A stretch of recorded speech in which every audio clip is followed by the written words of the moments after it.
Hello, everyone. My name is Charles, and Nidia is with me today. We are talking about all things. This is our third episode, and today's primary topic is about letting go. And I guess to kick it off, you are more than happy to leave us comments as we go along. We will try to answer those comments the best we can. Uh, but here's the primary thing that personally I would like to see you take away, or two things. Letting go has the power to heal, allowing new possibilities to occur in our lives. And the last final question to that I like people to think about is one question. We must ask how we want to live to die. So, do we want to hold on to old things that do not allow us experiences, or do we want to constantly create new experiences as we're going along in our life, leading us up to our death? And these are very important questions. This is a very important question that everyone should ask in their life: is do you want to live feeling sorry, filled with old things in your life, kind of like a suitcase overfilled, and drag it around through the remaining of your life? Or do you want to live a more freer life without carrying so much luggage around in your life, allowing the ability to experience different things in life before you pass away? Nidia, what are your comments on this?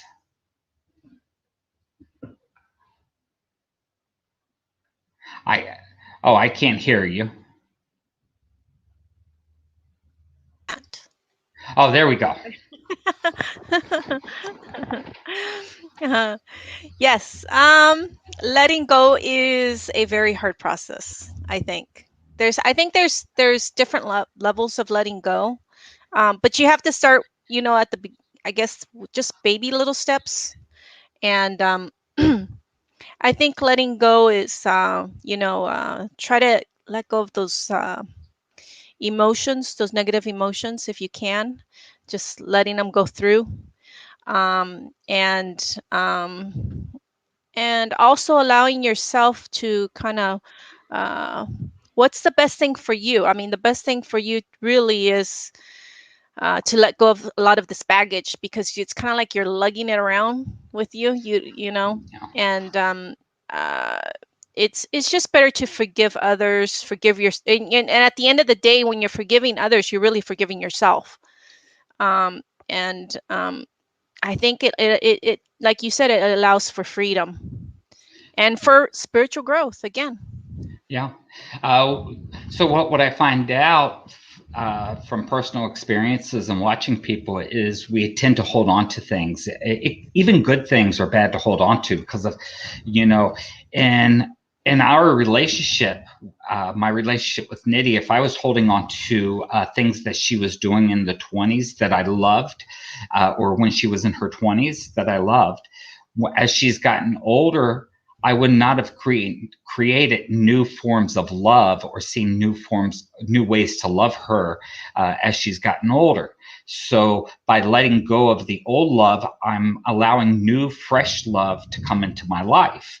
And that makes a big difference because I see so many people who get married that try to hold on to this old love that they originally started with in the marriage, and then it becomes dull, it becomes old, they are no longer interested in their partners.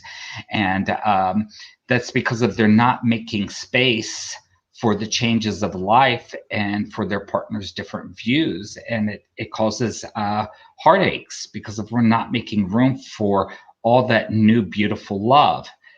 Uh, what would you say about that, Nydia? Yeah, I'm glad you brought that up, because I was only thinking of the negative aspect. And I think you're right. I think also the positive, I guess, in that aspect too. I guess holding on to those emotions, it doesn't allow you to, if you hold on to them, it doesn't allow you to create anything. And if you want to create something, then you're always looking into the past. And you got to let go a lot of that. And I guess for me, it was always more so holding on to those negatives. For me it was. And also, I think for me it's taken me some time, but I had some really bad, also some jealousy issues that I had to work through. And I was, with the jealousy emotions, I was kind of feeling like a victim. And I was going, why am I feeling like a victim? I'm not a victim. You have to ask yourself questions like, why are you feeling this way? Why are you doing this? And Yes. when I got that out of my head, like, to stop, you're not a victim. You have choices. You can do other things. You can, you know, no, you're not a victim. In other words, I was acting like the victim, but I wasn't a victim. And until I learned to kind of say, that's right. I have choices. I can do other things. I can, I can choose this path or I can choose this path, and it's up to you to choose what you want for yourself. And um, for me, it was just like a switch, like a light switch. It just changed. Everything in my life changed just when I decided um, not to be a victim and to actually let those negative emotions go of jealousy and what my choices were, So, yeah, most of mine have been probably negative, I think. But yeah, you're right. I think some of those, memories that we hold on to can also be not allowing us to grow, Yeah. which I didn't think about it that way. Right. Yeah, because I see the same thing with like our children. If we're holding on to the impressions we have of them as they're younger, as they're growing and changing, we're unable to recognize that full change that and enjoy that new change because we're still locked on to the old impressions. And as people go through lives, they're constantly changing. It's not major or dramatic changes, but there are subtle changes that everyone goes through. So if we're only holding on to those old aspects of someone, we're not recognizing and cherishing those new aspects, and that could be good or bad. And this is where I don't think people think about it, that you kind of have to let everything go. And it's kind of like burning your hand on a stove. You don't necessarily need to remember the full experience and carry that around with you. You just need to remember the portion that fire, not good, and not necessarily the details of why it's not good in your life, because of that's excessive baggage that you're just carrying around, that you could use that space for other experiences to allow to flow in. And that's kind of how I look at things. Yeah, yeah, I think that's another good point that you're pointing out. Um, and there's some, I'm sure people have heard these before, and there's small little techniques that people can do, but um, like writing a letter. If you can't talk to the person, you can always write a letter and then burn it afterwards, throw it into the fire.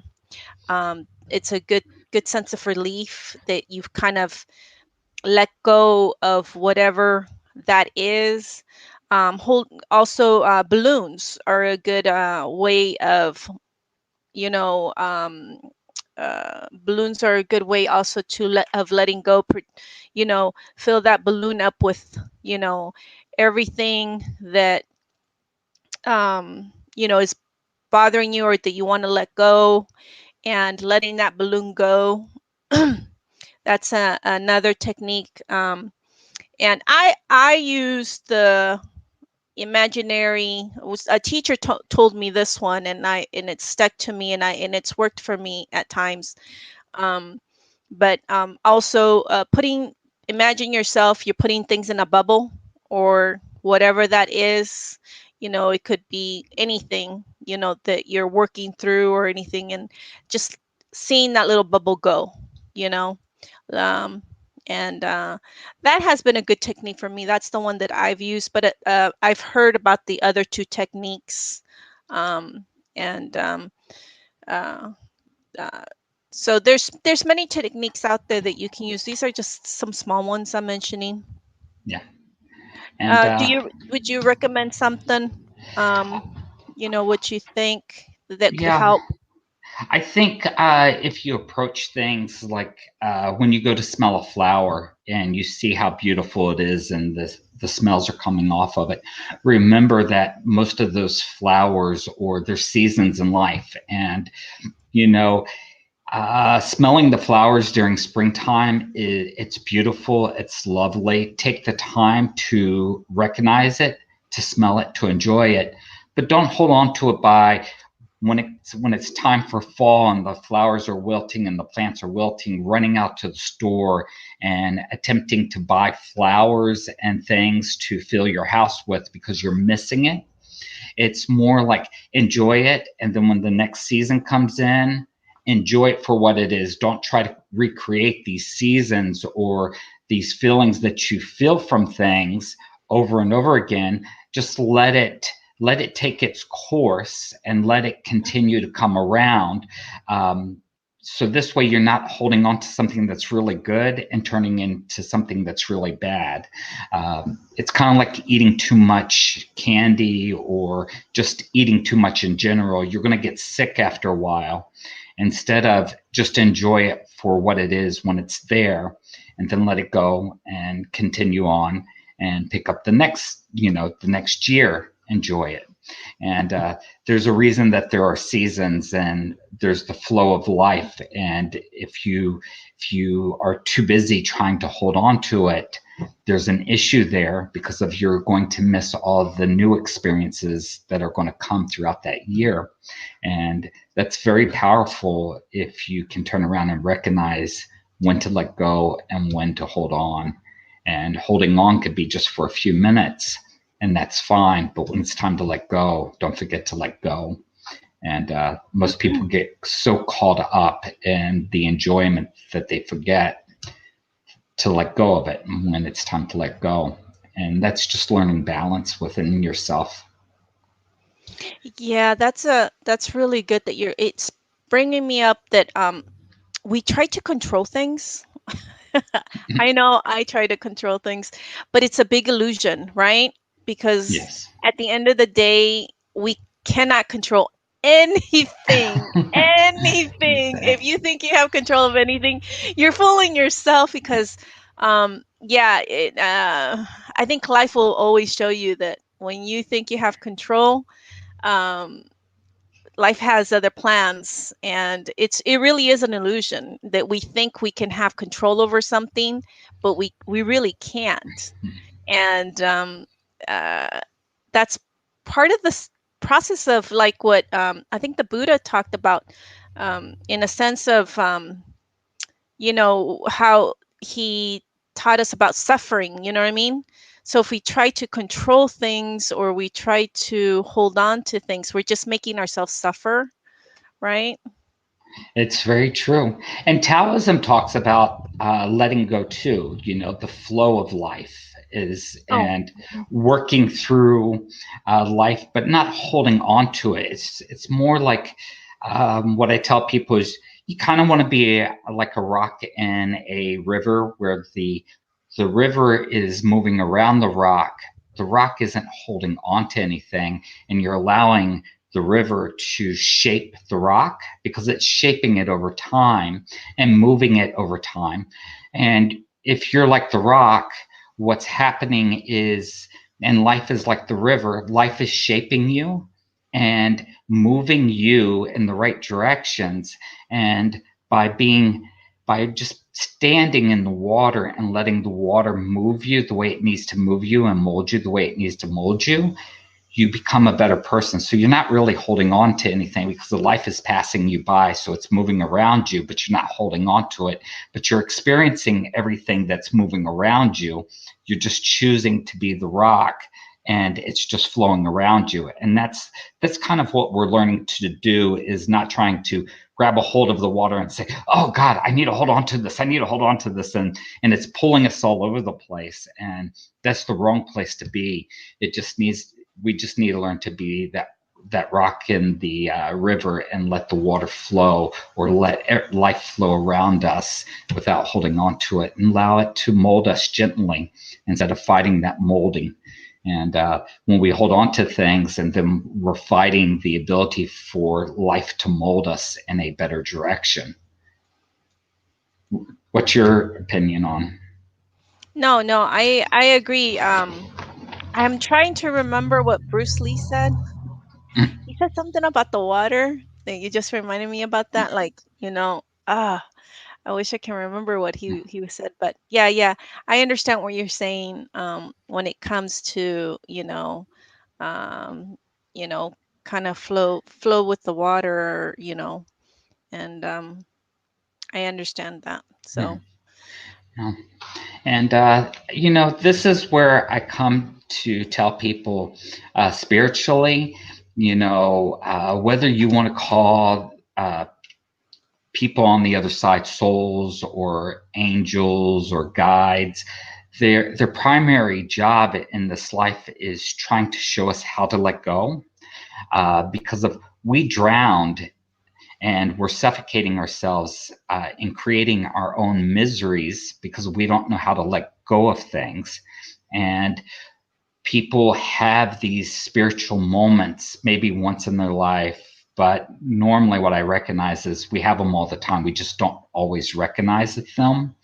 And the point is they recognize that we have things that we're holding on to, and they want us to let go of things so we can continue to live a happy life. I tell people all the time, God is not out to make us suffer.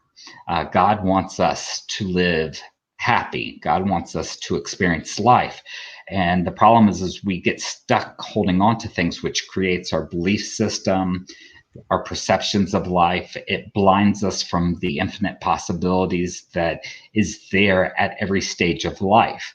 And so I try to tell people when you're young, which they don't teach us, is you should be playing on the playground. Play on that playground like there's no tomorrow, because it's going to be gone.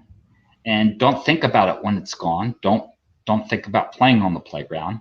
And when you're a teenager, go out and date and be rough and do all the crazy things that teenagers do, but do it to your fullest. If you make mistakes, that's great.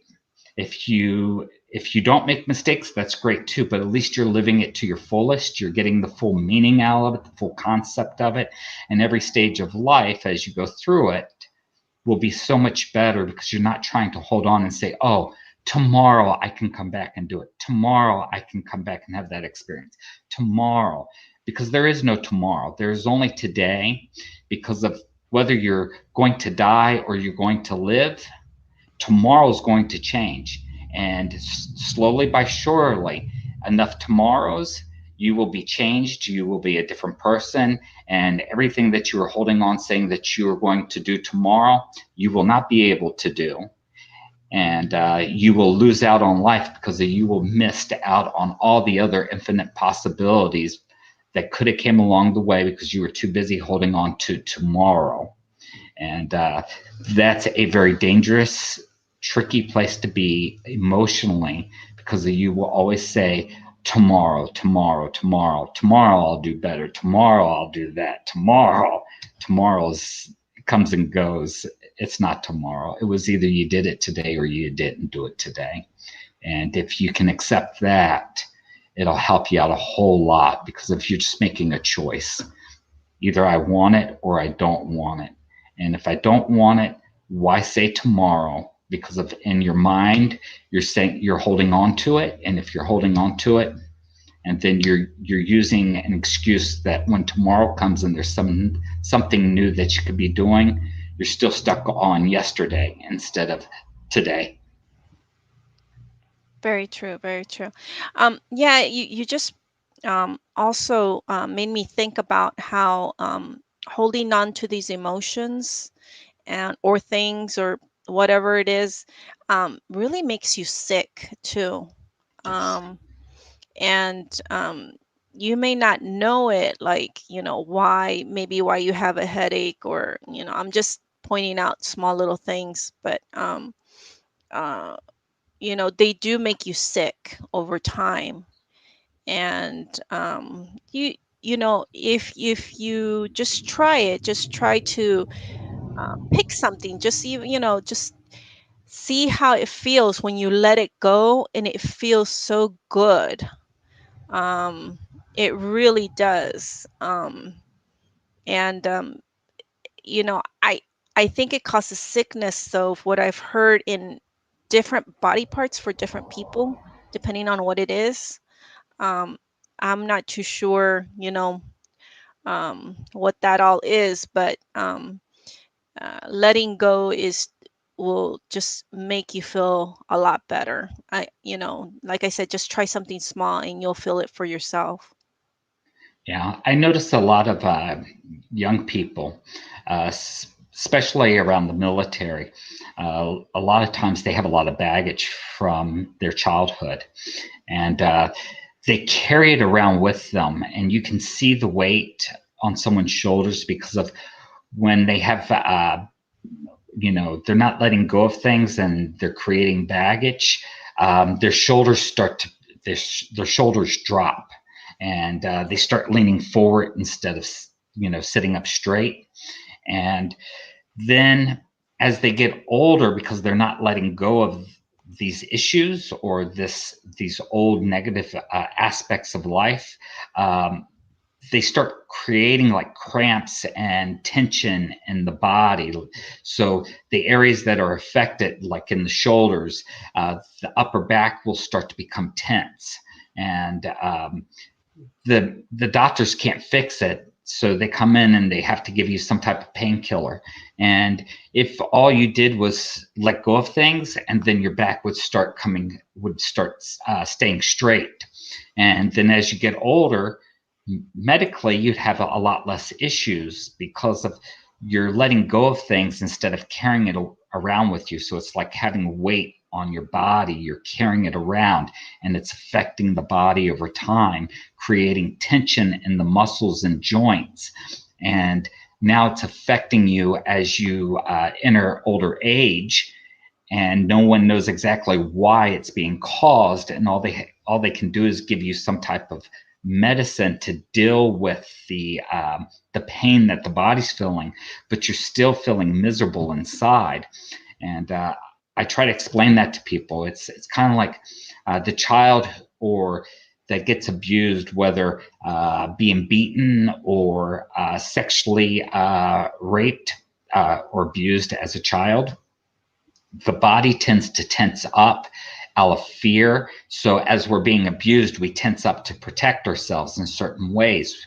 And we do this automatically. And then as we get older, because we're not dealing with it, so we shove all these emotions deep down and deep down inside of us.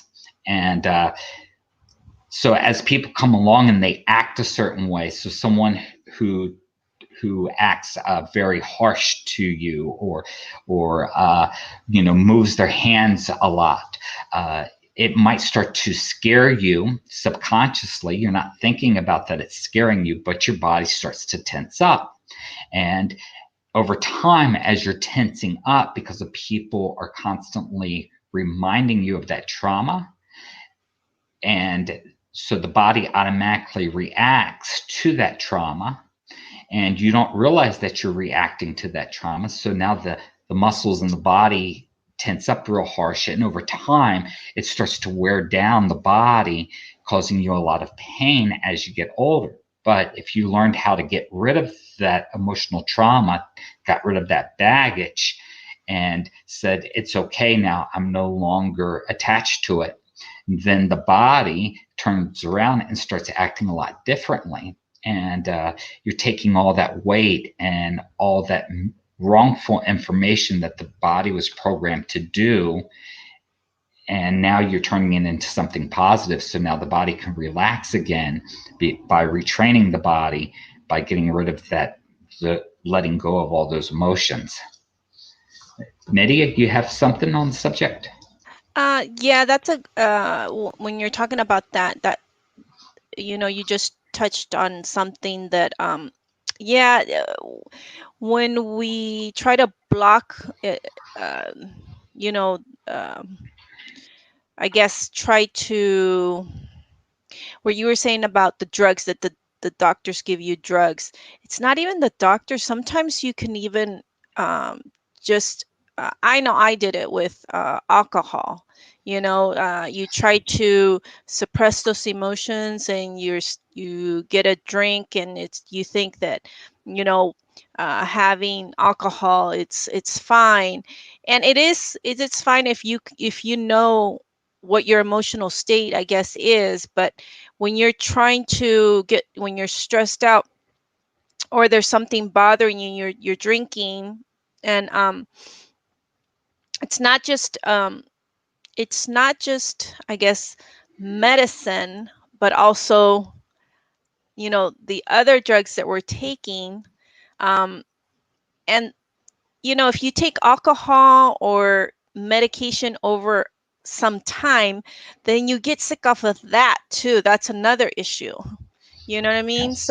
So now you're compounding, um, because we're not dealing with it or letting go of things. Now we're taking prescription drugs, or like in my case, drinking a little bit, making it a little bit too much. Uh, and then, but then, you have those side effects of that medication, or, you think that the alcohol is taking away what it is, and it's not. Yeah. Yes. That's another issue, that so now you're compounding one problem with another problem. So now, maybe you just had a headache. Well, now you have a headache. Now you have a stomach ache. You see what I mean? So Yeah. that's the reason why, letting go, or going through the process of dealing with your emotions, and working them through, is probably the best way, health wise, Yes.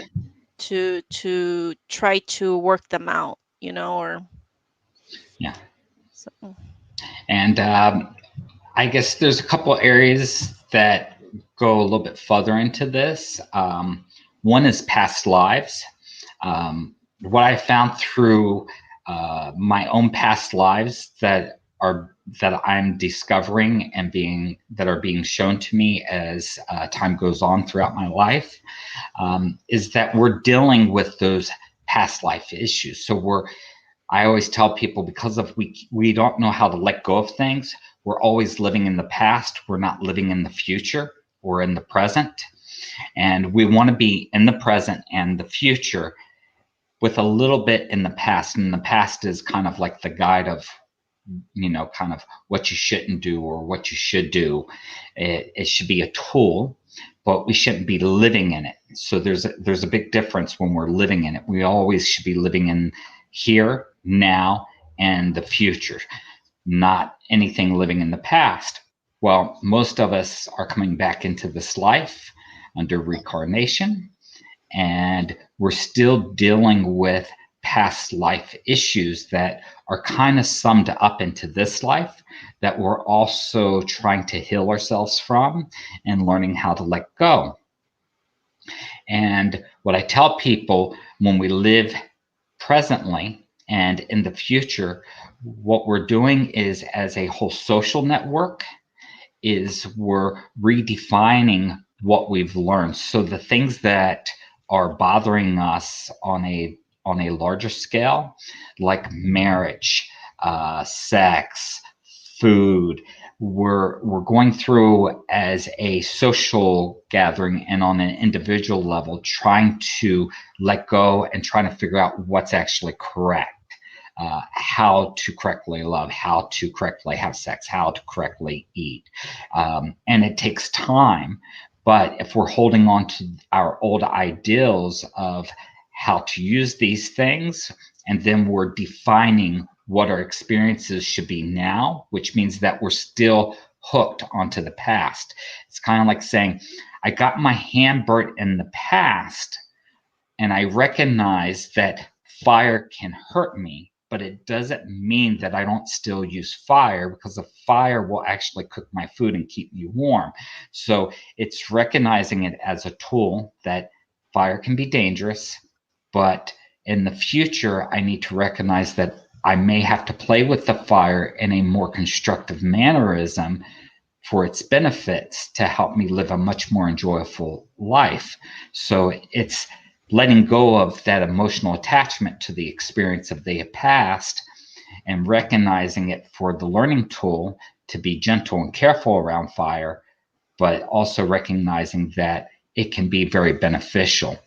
And once we learn these things, then we can move on to new subjects of experience, because we're closing off a chapter of a fully learned aspect of life. And that's what we're trying to do, is get through those aspects of life to close off those chapters. Nidia? Yeah, when I think when you're getting into those deeper that deeper baggage, I guess, probably meditation is the best way to go. Um, you know, because it does help. Um, and um, you know, meditation's uh, very healthy. They've proven that, and um, there are many people who do this, and you can also, if you don't know anything about it, which I'm a beginner on this, so you're better with the meditation part of this than I am, but um, I know Charles, you teach that, and I think if you can find someone to help you along with it, because there is techniques, there is ways to go into these deeper emotions, and to um, help you get through that. Um, I'm a beginner, so I'm not going to say too much about that, because but please let us at least touch up on a little bit on that, and tell us about that. What. Yeah. I'll touch up on a little bit, maybe in our next session or episode. We'll go deeper into meditation a little bit. Okay. So what meditation is doing is it's learning how to work with the mind so that it's not constantly working. And it's about taking deeper steps to go with inside of yourself and remove away these deeper levels of garbage or baggage, so that we're cleaning out. I basically, what I say is, it's like, this is my soul, and life is the baggage. Everything that I'm holding on to is covering up my soul. And when you're meditating, you're starting to pick away at this. So the more I start to pick away, a little bit of my soul appears. And meditation over time allows more and more of my soul, to keep appearing. And the more I clean away that baggage, now my light, which is the soul, can shine outwards at me and at other people. And when the soul gets to shine outwards, then you're kind of like Buddha, where you're not allowing you haven't hold on to anything. You don't hold on to anything anymore, and you're just experiencing life fully. Well, meditation takes many years. It's not something that will happen overnight.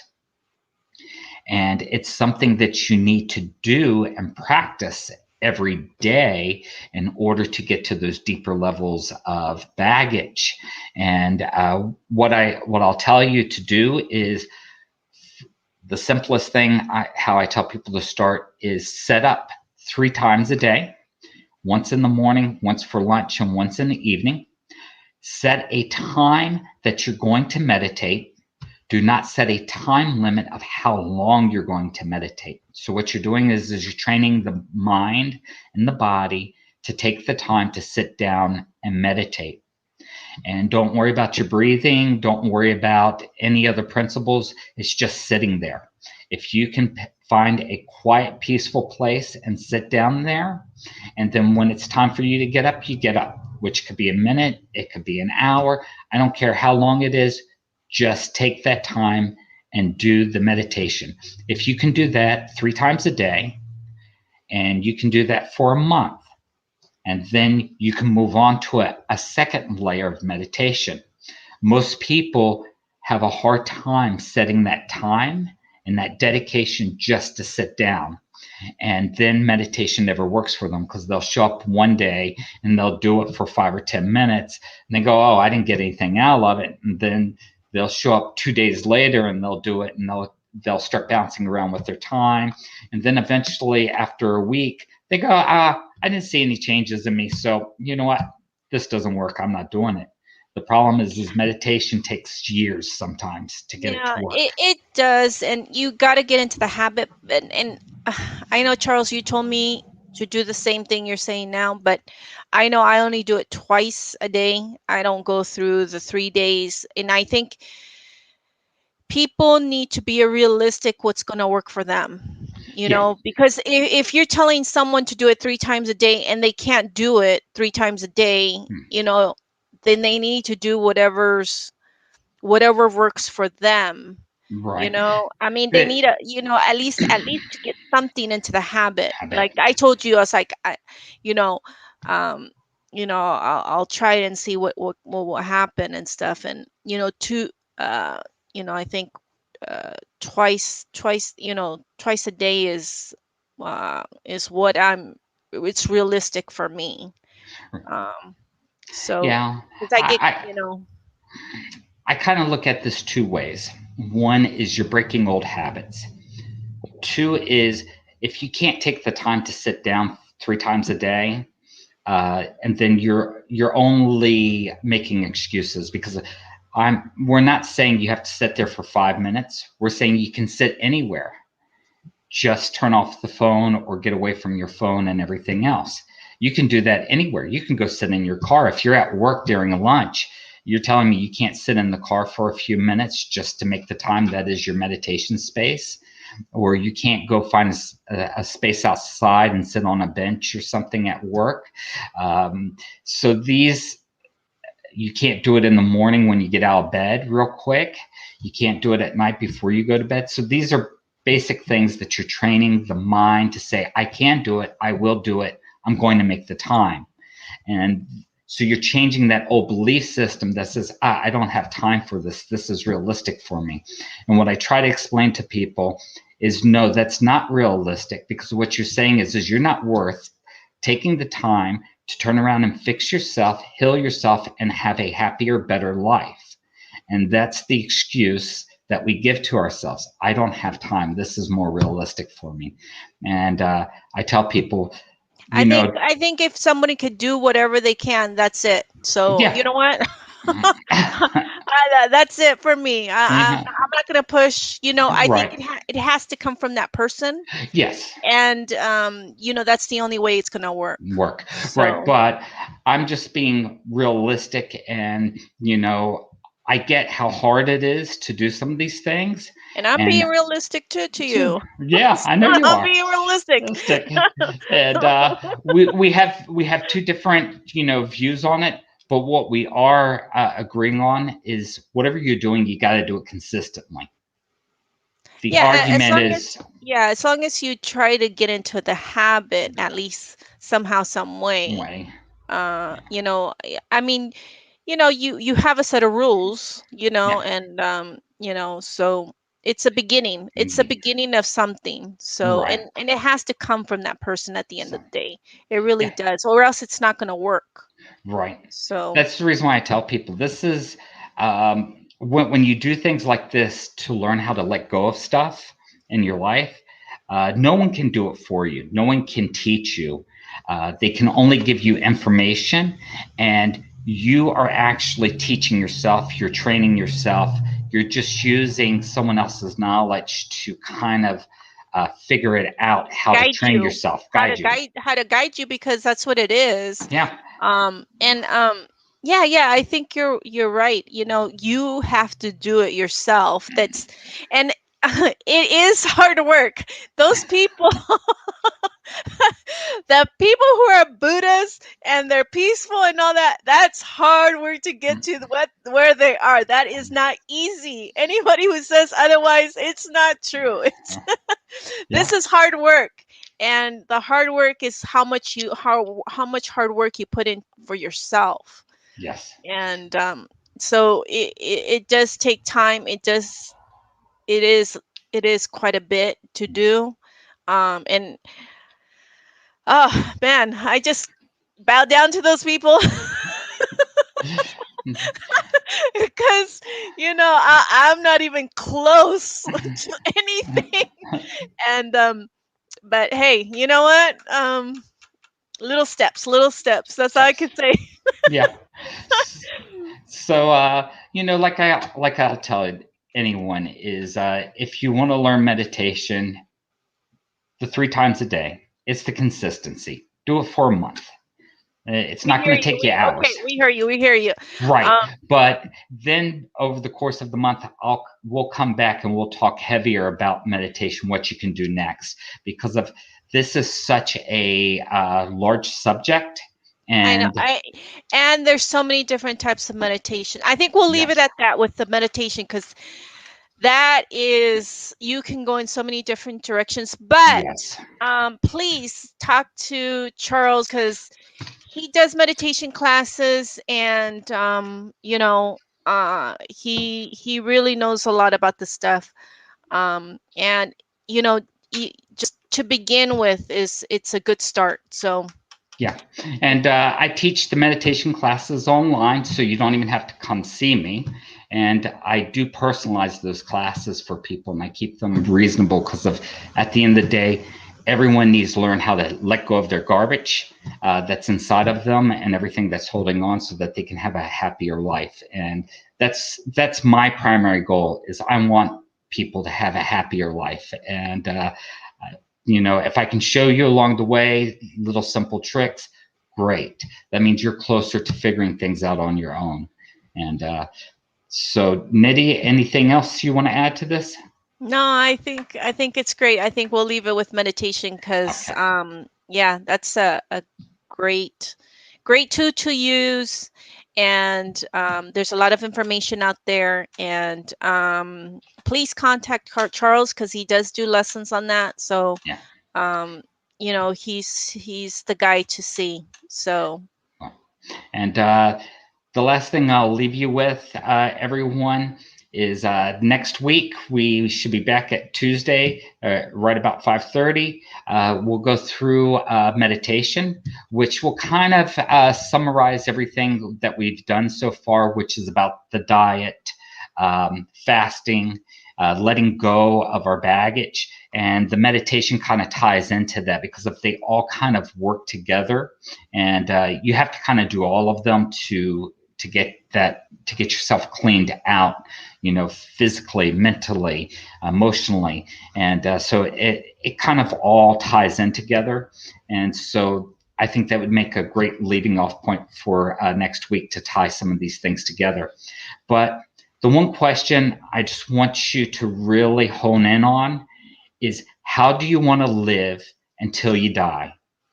And if you want to live in sorrow and in your own baggage, and you don't want to be happy, and you don't want that long term, just feeling good about yourself and always being in a very good place and dealing with things from a good place, and then think about what it is that you can do to create that better place.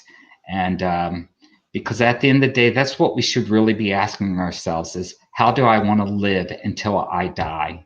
And that's what I want to leave you with today. Nydia, anything you want to leave people with? Or no, thank you for listening. thank everyone.